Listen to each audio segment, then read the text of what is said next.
Salut les poups, ça fait un moment que j'ai pas fait de vidéo, alors je vais faire une petite vidéo vite fait via mon téléphone, puisque c'est un peu long de tout sortir et tout mettre en place pour faire une vidéo un peu plus propre, mais au moins voilà, je voulais vous dire que j'étais toujours là, et puis je voulais vous montrer les petites nouveautés, et puis voilà, qu'est-ce qui a changé dans le bac. Allez, à tout de suite.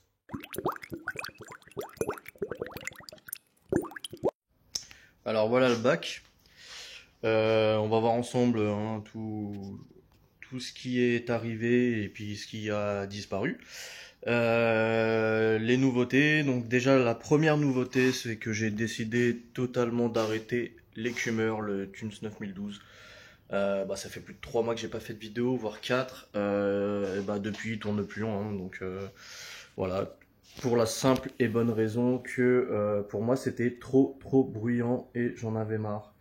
Donc voilà, et puis en fin de compte, je vois pas trop de changements sur le bac. Alors c'est sûr que je vais pas tenir des SPS de folie, mais ce n'est pas l'orientation de ce bac-là de toute façon. Voilà, donc on verra sur le long terme ce que ça donne. On ajoute toujours les bactéries, changement d'eau. Alors ça fait un moment que je m'en suis pas du tout occupé de l'aquarium. Je viens juste d'en faire un là de 60-70 litres. Juste avant, donc il est relativement propre, bien nettoyé. Donc mis à part l'arrêt de l'écumeur, qu'est-ce qui a changé?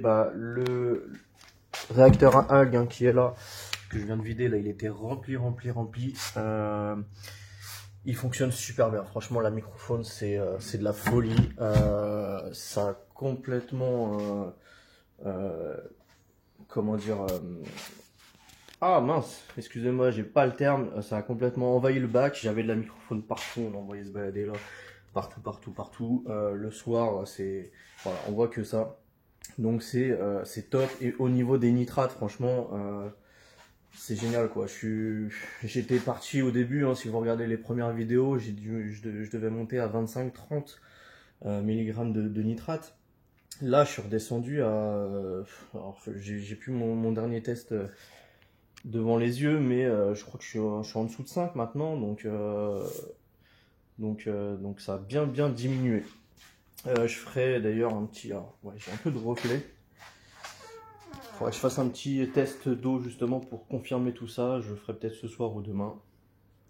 Je vous mettrai dans la description au moment de l'upload sur YouTube. Voilà les résultats. Les deux pompes de brassage sont toujours là, mais je pense à les arrêter parce que le nettoyage est une galère. Esthétiquement, c'est pas la folie.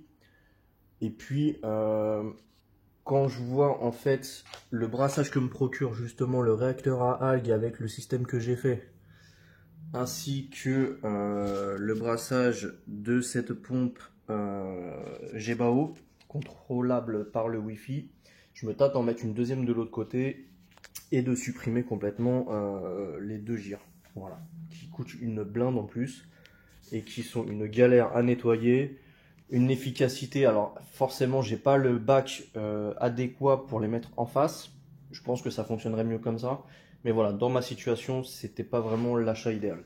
Toujours la petite Thune 60-20 qui est derrière, hein, qui fait son job pour brasser un peu l'arrière.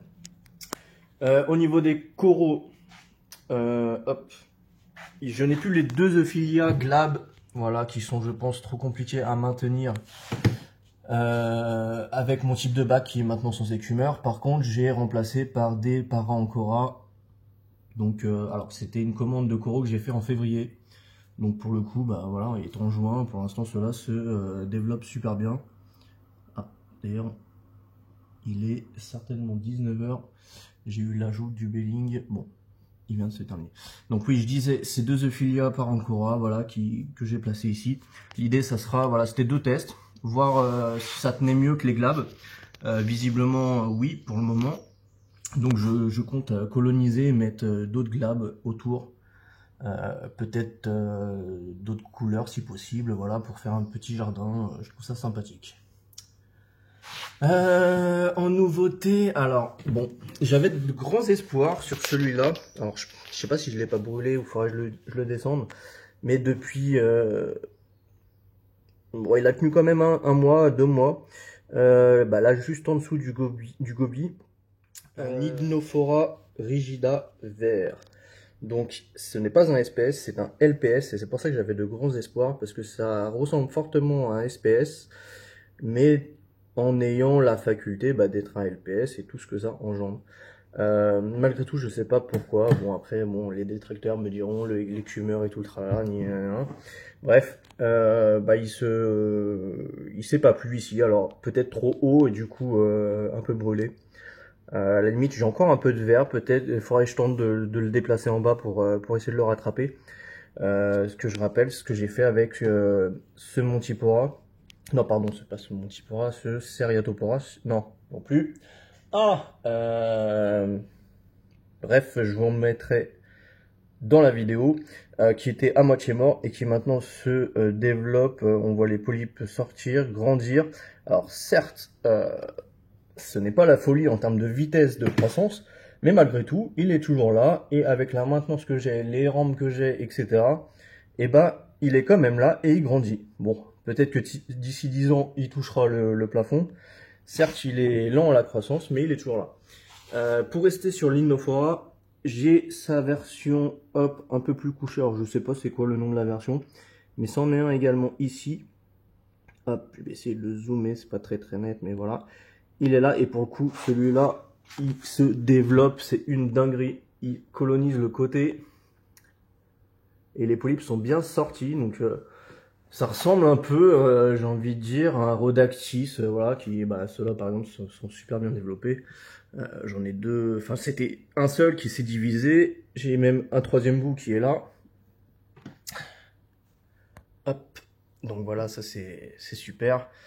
Le Montipora plateau qui se développe aussi plutôt bien, je suis content. Hein, comme quoi, les SPS, bon ça reste des SPS faciles, mais bon, avec la maintenance, hein, toujours que j'ai, c'est plutôt sympa. Un autre Montipora que je viens d'acheter toujours avec la commande de février, un Montipora Superman. Sur le téléphone, ça rend pas super. Hop, mais je vous assure que c'est topissime. C'est bien bleu, bien rouge, surtout le soir, avec juste la lumière bleue. C'est magnifique, et il était vraiment au milieu de la pierre, et puis il l'a vraiment colonisé. Donc à voir s'il va réussir à s'échapper de la pierre pour coloniser le reste du récif. Donc à voir sur le long terme. Hop. Toujours mon Pavona cactus qui se développe bien, tout doucement. Il est dans le fond du récif, peu de lumière, mais se développe bien. Alors je me tâtais à découper un petit bout. Faudrait que je fasse ça quand même, une petite branche là en bas à droite, pour la coller plus en hauteur ici, voilà, pour essayer de faire quand même un peu un style de SPS, mais pas avec des SPS justement, donc on verra ce que ça donne. Malgré tout, en parlant d'SPS, ce Poeciloporae, c'est une dinguerie quoi. Il se plaît magnifiquement bien. Alors j'ai un trou au milieu, oui effectivement, ça fait un petit moment. Mais les polypes commencent à revenir, donc je sais pas ce qui s'est passé là, mais sinon il grandit, c'est dingue. On s'en rend pas compte sur la vidéo, mais il doit faire au moins 15 cm. Voilà. Il est bien touffu. Les polypes bougent super bien. Voilà. Avec ce petit zoom qui n'est pas forcément très net, mais on se rend compte quand même de l'ampleur du corail. Voilà, de ce côté-là aussi. Enfin, franchement, il est magnifique. Magnifique, j'adore. Je crois que c'est l'un de mes coraux préférés. Avec le Galaxia aussi qui prend de l'ampleur, mais waouh. Celui-là aussi se plaît bien. Là, il est parti complètement sur le bas, coloniser la pierre. Bien brassé, nickel. Il se plaît bien. On voit les tentacules les polypes qui sortent la nuit pour attraper à 10-15 cm autour. C'est dingue. Hop. L'Alvéopora qui se plaît de mieux en mieux aussi, qui grandit petit à petit. Que je rappelle, il était à moitié mort, en train de végéter au début et surtout dans mon ancien bac. Il était toujours fermé et là, voilà, il est toujours ouvert maintenant comme ça. C'est nickel. Alors j'ai le Xenia Pump là qui prend un peu trop d'ampleur, là va falloir que je fasse une taille quand même. J'avais la flemme de le faire là, ce soir. mais on voit ouais, l'ampleur qu'il prend, puis j'ai ouais, des petites ramifications un peu partout.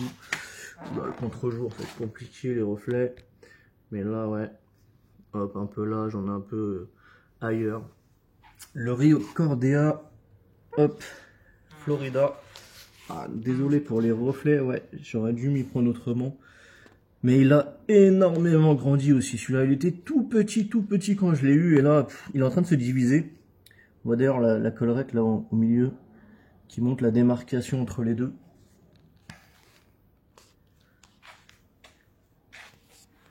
Oh, celui-là aussi, la main verte.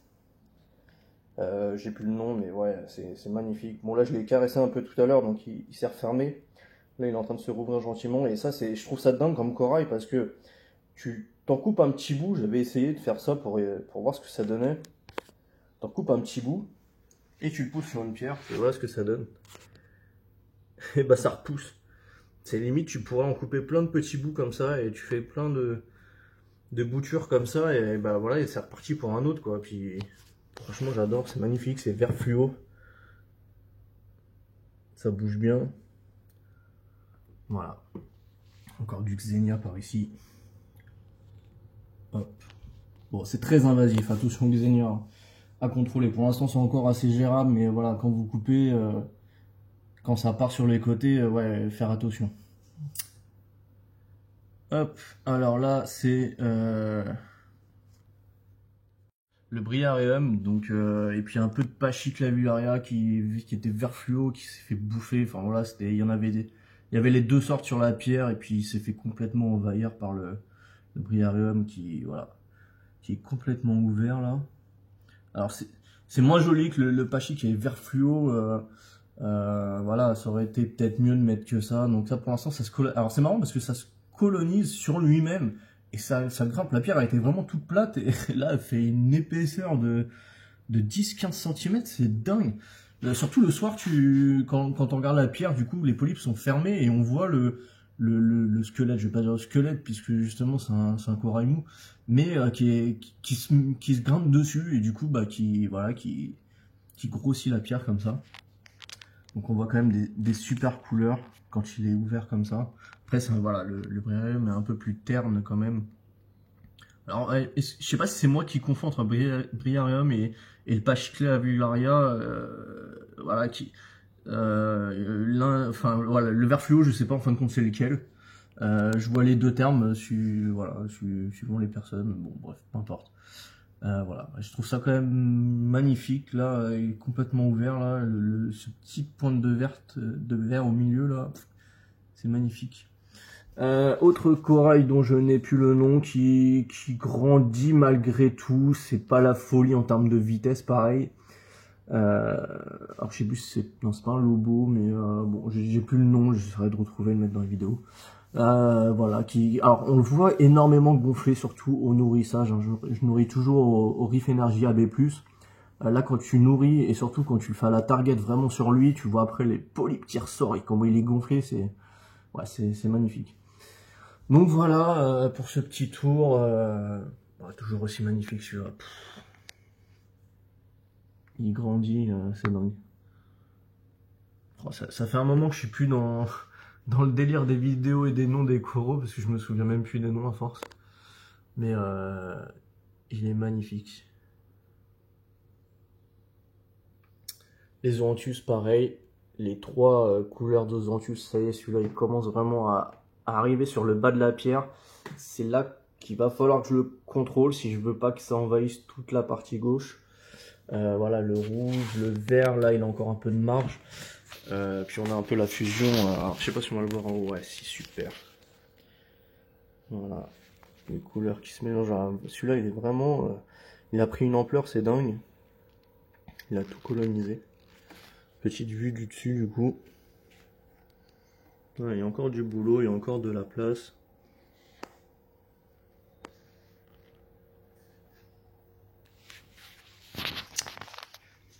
Donc voilà. Hop. Je replace, ouais. J'avais pas mis assez haut ma sortie pour le... Ouais, j'ai un peu tout bougé. On voit que le brassage en surface, il est pas encore top, là. Faut que je remette ça mieux pour avoir un meilleur brassage de surface. Voilà, depuis mon changement d'eau de tout à l'heure. Enfin bon, voilà, donc tout va bien, les poissons sont toujours nickel. Bah là, ils sont tous cachés, hein. Je me suis mis peut-être un peu trop proche, ils sont partis se cacher. Mais voilà, ils sont tous très bien, très en forme. Les deux clowns nickel. Alors c'est marrant, les deux clowns commencent à aller vers l'alvéopora, le xénia. J'ai vu un petit aller-retour dans l'alvéopora à un moment donné. J'ai dit, ah, on verra. Voilà. Bon, c'est vrai que c'est pas encore l'anémone, mais voilà, ça peut faire l'affaire. Hop, je remonte ma petite sonde de température. Hop, voilà. Bon, du coup, ils sont tous cachés. Le macro Faragodon qui est là, qui va super bien. Tout le monde se nourrit super bien. Hop, le petit gobi.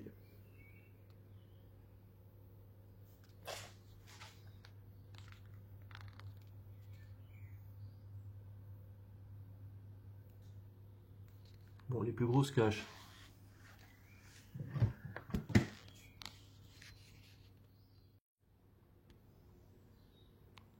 Le Velliferum est magnifique. Alors, ce poisson-là, quand même, il faisait pas partie de ma liste principale, mais bon, depuis qu'il est là, bon, il est parti se recacher. Mais depuis qu'il est dans le bac, on voit plus que lui. Bien sûr, avec le poisson-ange nain à flamme, tiens, qui est juste là, hop, qui vient de passer. Voilà, c'est vraiment mes deux chouchous, hein. Ils sont vraiment magnifiques. Et encore, hein, ça rend vraiment pas terrible sur la vidéo. Mais les couleurs sont vraiment sublimes. Tac. Les petites demoiselles, hein, toujours là. Ouais, c'est marrant, la couleur elle est beaucoup plus terne là. Cloc.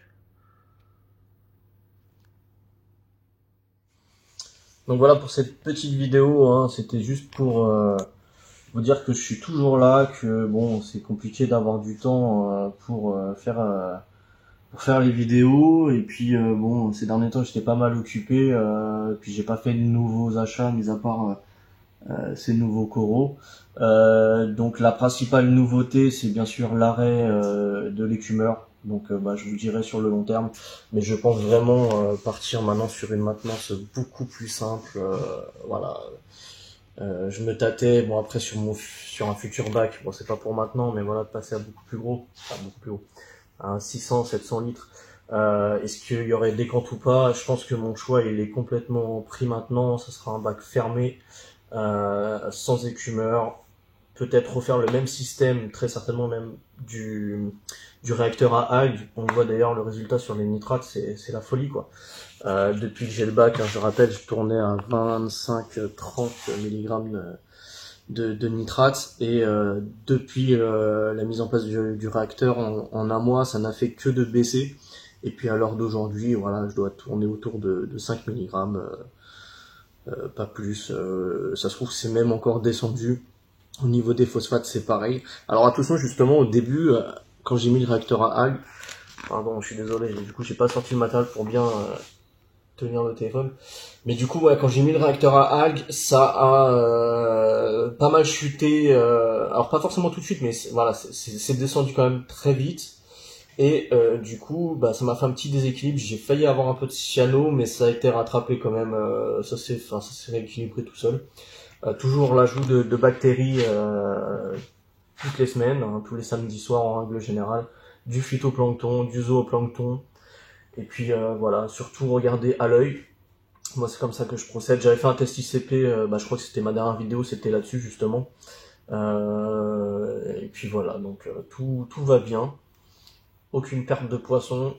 Les coraux, malheureusement, j'ai pas encore, voilà, tous les coraux que je veux. J'avais vraiment de ces Euphilia glab. Bon, ils ont pas tenu cela. Déjà, on va voir avec les Parancora ce que ça donne sur du long terme. Pour l'instant, ça se passe très bien. Donc, on espère pour la suite. Et puis voilà, surveiller tout ça, voir tous ces coraux grandir et puis ces poissons évoluer.